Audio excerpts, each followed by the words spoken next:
State health officials say nearly 70,000 of the half pints were sent to local schools. The principal of Momilani Elementary School said they sent a letter to parents saying that the milk may have been distributed to students because they were not on that list of initial schools. Meadow Gold issued the recall because of potential quality control issues. Officials say people are advised not to drink any Meadow Gold chocolate milk labeled with the date October 16th, or if the milk looks, smells, or tastes unusual. We have more details about the recall right now at hawaiinewsnow.com.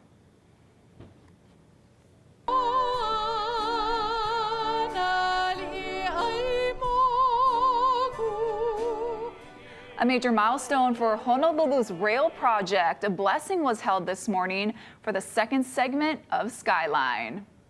From Halawa to Middle Street, the new segment opens to the public tomorrow. It's another step toward linking West Side communities with town.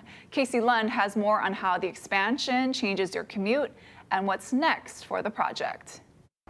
Now, aloha, a big day and a lot to celebrate. And I want to talk to somebody who's got to be celebrating, Lori Kaikina. She is the CEO and Executive Director for the Honolulu Authority for Rapid Transit, HART, who is turning this over, or has turned this over, to DTS on October 1st. And this will officially open, Lori, for folks tomorrow, October 16th. And we're excited just to give a little preview and a little context to what this means. First of all, tell us where we are right now. So we are at the Lelepaua Airport, Honolulu Airport station, and very exciting for us, as you said. I'm so proud of the HART Ohana team for making Mayor's deadline. We wanted to open at the end of the year, but he pushed us up to October 1st, and we worked our okole off to get us here, and very proud of our team. You know, I want to talk about this station in particular, and I talked to your COO, Michael O'Keefe, a little earlier about the engineering feats that had to happen. It's the highest part of the guideway right behind. Tell us why that is. Sure. So that very tight S-curve that's coming into the station, the reason for the S-curve is we needed to avoid a majority of the tarmac. We clip it just on the edge, but it's the highest point because the largest airplane, the tail needs to be able to fit under that guideway. There needs to be enough clearance. And then as soon as you come out, as we're heading into Lagoon Drive, that is the lowest point because that's right in the direct flight path. So some good engineering feats accomplished. Absolutely. And you know, I know we're going to be talking with DTS tomorrow a little bit about what they're doing to celebrate this, but you know, I think as a community, we can all kind of understand what this will mean for folks to be able to hop on Skyline and come to the airport and to Joint Base Pearl Harbor Hickam, and then of course we're going Lagoon Drive after this. How do you feel about kind of handing this over to DTS? This is a big, kind of a historic day. It is a very historic day, and as you mentioned, the airport, my understanding, there's about 15,000 employees that work here, 50,000 at Pearl Harbor, so it's not just for us locals to commute. You know, we don't have to catch an Uber, let's say, to come to the airport or have our family drop us off, but two major employment agencies on the island. And when we're at Pearl Harbor, I had them pan to look at the traffic that's going into the Makalapa Gate, and it's 5:30 in the morning. And so hopefully we can give some relief to the employees at both the airport and Pearl Harbor because there's no parking for them. I think that's wonderful. And again, there's a lot to talk about, a lot to share with the public. And we're going to be talking again with DTS, especially tomorrow, about some of the fun things that they're doing, offering some free bus rides and stuff. But we'll get into that later. Jolani Martinez is going to be out here. She's going to get to ride Skyline in this second segment. So exciting stuff. We've got more on this and everything you need to know at hawaiinewsnow.com. We'll send things back into the studio for now. Thank you, Case. Honolulu police are asking you to keep an eye out for an armed robbery suspect, possibly driving a white Honda CR-V. They say the car belongs to a 65-year-old man who was carjacked at around 1 yesterday afternoon near Polo Beach in Waialua.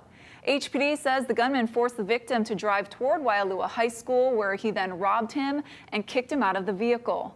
Investigators say the thief was wearing a black long-sleeve shirt and pants. Call 911 or Crime Stoppers with any tips. Happening today, the man who allegedly confessed to setting his own townhouse on fire in Nanakuli is due in court. Keith Mahoy is charged with arson after multiple witnesses reported seeing the 54-year-old enter and exit his unit on Helelua Place before it went up in flames last week Tuesday. No one was hurt. His bail is set at $100,000. An emotional look at the daily life of a family now homeless following a devastating fire in Nanakuli. A week after we first met them, we told you about them. They're sharing their struggle to recover. Derek Kravitsky reports. This is where me and my other half and the two younger ones stay. Not much really to show, but that's what we have right now. These two tents are now the home of Shandy Kabibi and her family of 7.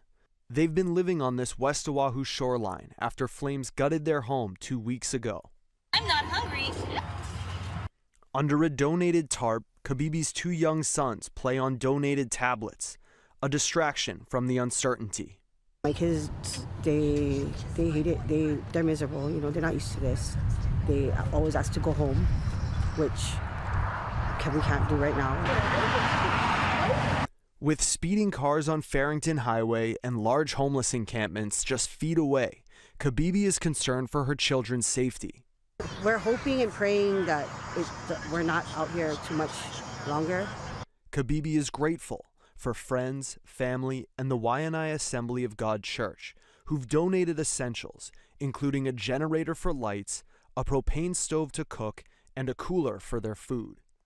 Without them, we really would be here with nothing, you know. Kabibi says the governor's office contacted them and is trying to connect them with resources. She says it's been a struggle getting help from nonprofits and other groups. Everyone else is either no funding, they're going to see what they can do. They have to talk to their higher-ups, and so everything's at a standstill, pretty much. A GoFundMe page linked on our website has raised nearly $9,000 so far. Kabibi says they plan to use the money for a long-term home. Derek Kravitsky, Hawaii News Now. Students at Paia Elementary School on Maui are finally back in class today after damage from a nearby brush fire closed the campus for 3 weeks. Environmental testing yesterday showed the campus is safe. The school switched to distance learning while crews cleaned up soot and other debris. Now, fire investigators believe the September 23rd fire was intentionally set. It burned 380 acres over a 4-day period.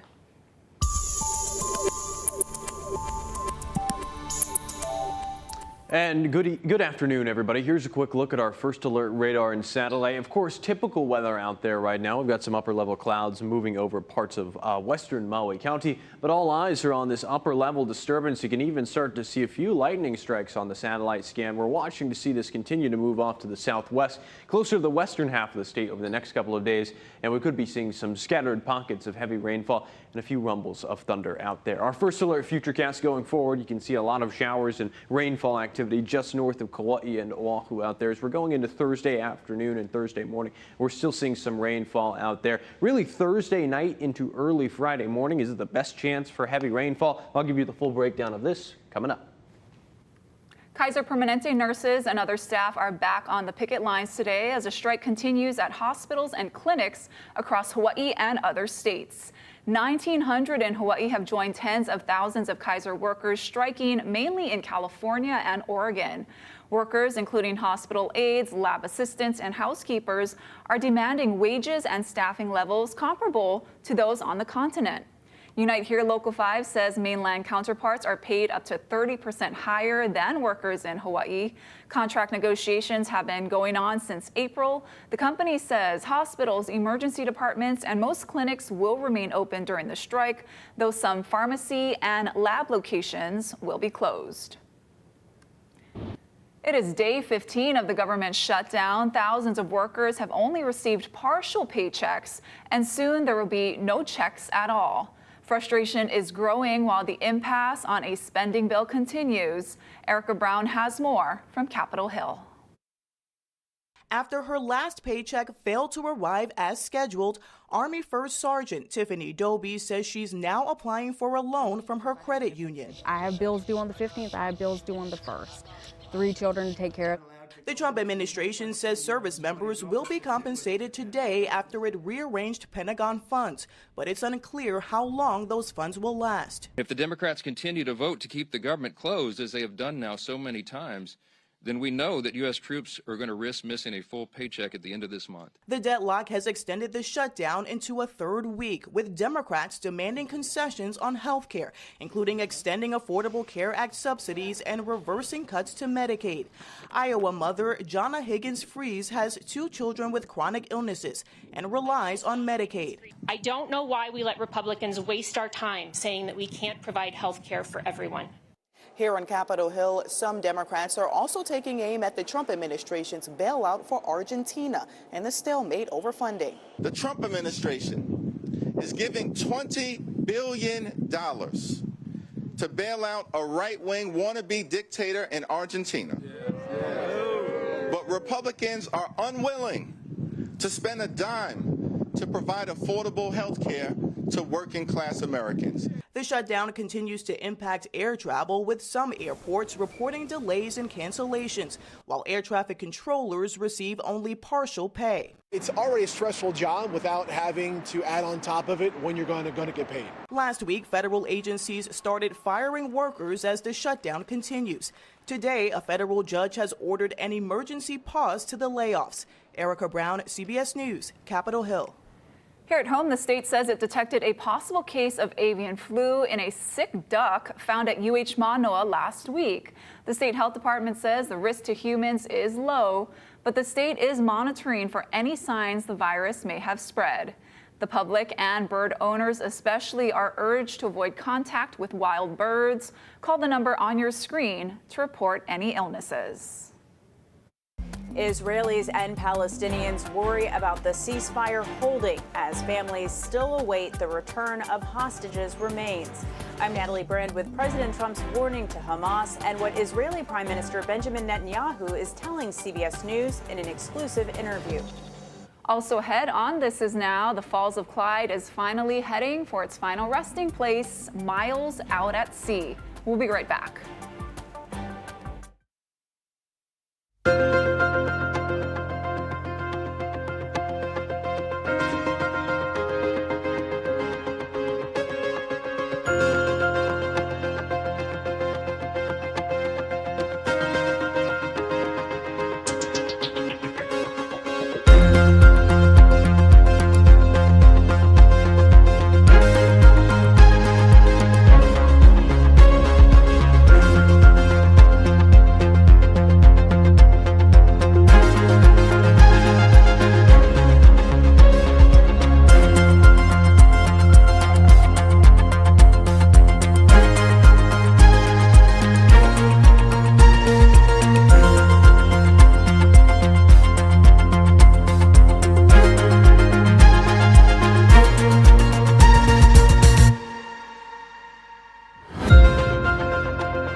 Welcome back. The ceasefire in Gaza is being put to the test. Hamas said late Wednesday it has handed over all the Israeli hostages' remains in Gaza that it has been able to recover. Natalie Brand has more details from the White House. Loved ones and even strangers laid to rest Guy Elus Wednesday. His remains were among those returned to Israel Monday as part of the Gaza peace plan. He don't know me and I didn't know him 2 years ago. Okay, but we have to give him his honor. You deserve it. But concerns linger on both sides over the ceasefire holding, given Hamas has still only released a few of the remaining deceased hostages. Ruby Hen, the father of Israeli-American Itai Hen, is among those still waiting. Just a small incident that could happen, a miscalculation, and this whole chapter of hostages coming out could be put on hold. President Trump on social media said the job is not done. The dead have not been returned as promised, but added phase 2 begins right now. The president's plan calls for Hamas to disarm and have no role in the future governance of Gaza. But Hamas has previously said it would not lay down weapons until a Palestinian state is established. We have told them we want to disarm, and they will disarm. And if they don't disarm, we will disarm them. And it'll happen quickly and perhaps violently. I hope we can do this peacefully, and we're certainly ready to do so. In an exclusive interview with CBS News' Tony DeCopel, Israeli Prime Minister Benjamin Netanyahu talked about his hopes for Gaza. This is a transitional period, and we want to fashion a governance that works, that is not made of people who are committed to our destruction. But Hamas is still asserting control in parts of Gaza. Hamas-linked social media video shows fighters executing people they accuse of collaborating with Israel. Natalie Brand, CBS News, the White House. A different look over at Honolulu Harbor today as the longtime fixture has been shuttled out to sea. The Falls of Clyde was removed at around 5:30 this morning. The 146-year-old ship had been moored here for years after it had fallen into disrepair. The ship was impounded by the state back in 2016, but it still had its fans. A group that has been trying to save the historic ship for years held a goodbye ceremony yesterday at Pier 7. It included bagpipes and a ceremonial spitting of whiskey to honor the historic ship. Just kind of gutted, very sad. It's been very sudden. We thought we had to November, which is what DOT Harbors initially said. Friends of Falls of Clyde says it learned that artifacts from the ship have been preserved and they hope they can be displayed at Aloha Tower. The ship will be sunk after it's taken out miles at sea. And stick around. Coming up after the break, I'll walk you through the next 3 days. We've got a pretty uncertain weather forecast, the chance for some thunderstorms and a few showers. The details coming up.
First Alert Weather with Drew Davis. All right, well, happy Wednesday, everybody. Here's what we're tracking in our first alert weather forecast. Again, a first alert for you. We've got some wet and unstable weather possible over the next couple of days. It's going to be relatively scattered. It's not going to be for everybody, and we could see a few rumbles of thunder out there. Breezy trade winds also expected, and the surf from that large swell is going to be slowly dropping, but we should be seeing some reinforcing surf as we're going forward. So a quick look at the next 3 days in our first alert weather forecast throughout Thursday, Friday, and Saturday. As we're going into Thursday night into early Friday morning, we could see the potential for some thunderstorms over the western half of the state. Some morning rainfall also possible on Saturday, a typical trade wind pattern as we're going into Saturday and Sunday with some enhanced moisture out there. Temperatures right around 87 to 88 degrees. Another look at our first alert radar and satellite. You're starting to see some lightning actually get picked up on our satellite scan at the end right here. You can see that singular lightning strike. This system again is going to continue moving off to the southwest. It's a relatively weak upper level low pressure system, but it is going to bring the potential for some wet weather. So walking you through our first alert futurecast again, here's some rainfall well to the north of the island chain. It's starting to move in. It's going to be relatively scattered. You're not seeing rainfall everywhere. It could be sunny on one side of the island and completely washed out on the other. So a quick look. This is as we're going into Thursday evening. We're starting to see the low pressure system dip further southward. Some bands of moisture might be moving in closer to Kauai and Oahu as we're going into early Friday morning, and potentially the rumbles of thunder out there look to be over the western half of the state. But there's a lot of uncertainty still. We could see some instability over the eastern half of the state as well, allowing for an isolated thunderstorm or two. And then typical trade wind weather expected as we're going into Saturday and Sunday. Maybe some instability sticks around on Saturday morning. Our winds outside right now, east and northeasterlies between 15 to 20 miles per hour. A little bit breezy out there, and that's going to be the case as we're going into Wednesday afternoon, so the rest of this afternoon and Thursday afternoon as well. Really, the trades are going to be sticking around into the beginning of next week. Our surf and shoreline forecast, north-facing shores right around 8 to 12, west-facing shores 5 to 7, slowly dropping out there. A few box jellies still on Oahu, south and west-facing shores. East-facing shores a little bit choppy for this afternoon. We also have a small craft advisory up on the eastern half of the state. That's in between Maui County and also the west and southern portions of Hawaii Island until 6 a.m. on Thursday. Easterly winds between 10 to 20 knots. Wednesday and Thursday, still a high chance of running into those box jellies. And Friday, a lower chance they're going to be moving away from Oahu, south and west-facing shores. Some reinforcing northwest surf is expected over the next couple of days going into this weekend. Likely not going to be as large as that swell that we saw earlier this week that triggered the high surf advisories. Thursday and Friday, scattered showers out there. Right now, we have a 60% chance of rainfall on Friday. And again, we could be seeing pockets of heavy rainfall. Make sure to stick with us for any further first alert updates. Thank you, Drew. Still to come, a national organization focused on strengthening relations between the U.S. and Japan is holding its annual conference in Honolulu. Casey Lund has the details when we come back.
A national organization dedicated to strengthening relations with Japan is kicking off its annual conference in Honolulu this week. It's a significant time as the world marks 80 years since the end of World War II. Casey Lund has more. Now, well, today's public symposium sold out, and that just gives you an idea of how much interest there is in building U.S.-Japan relationships right here in Hawaii. It should be mentioned this is the first time the annual conference has been hosted in the islands in more than 10 years. It's a packed house at the Sheraton Waikiki. More than 650 business and community leaders gathered for the U.S.-Japan Council's annual conference. The goal, strengthening ties between the two nations through collaboration, culture, and connection. Today is really the centerpiece of this annual conference week. And just to provide a little bit of context, this annual conference really represents one of our signature, most important events as the U.S.-Japan Council. You know, our mission is really to cultivate, connect leaders at every level in the U.S. and Japan who are committed to strengthening our global partnership. So this annual conference, and particularly today's public symposium, is the most powerful way for us to do that. This year's conference also honors the late Senator Daniel K. Inouye, who helped found the U.S.-Japan Council and envisioned Hawaii as a living bridge between East and West. Senator Daniel K. Inouye was born and raised here, obviously. Irene Inouye, his wife. But Inouye was... Now, well, today's public symposium sold out, and that just gives you an idea of how much interest there is in building U.S.-Japan relationships right here in Hawaii. It should be mentioned this is the first time the annual conference has been hosted in the islands in more than 10 years. It's a packed house at the Sheraton Waikiki. More than 650 business and community leaders gathered for the U.S.-Japan Council's annual conference. The goal, strengthening ties between the two nations through collaboration, culture, and connection. We're sorry about the technical difficulties, everyone. We're going to get that story on our website, hawaiinewsnow.com, so you can watch it. And of course, we'll have it in later editions of HNN. But before we go and say goodbye, Drew, how about one last look at the forecast? Yeah, so we're taking a live look out there right now. It seems very sunny, but again, that upper level disturbance is right off to our northeast. It's going to be moving in throughout tonight, Thursday, and Friday. So we've got a better chance for some heavy rainfall out there. Again, this is not going to be for everybody. Some areas might miss out on rainfall completely. We might even see a few rumbles of thunder. Make sure to check back in with your First Alert weather team at 4 and 5 and 6 this evening for the latest updates.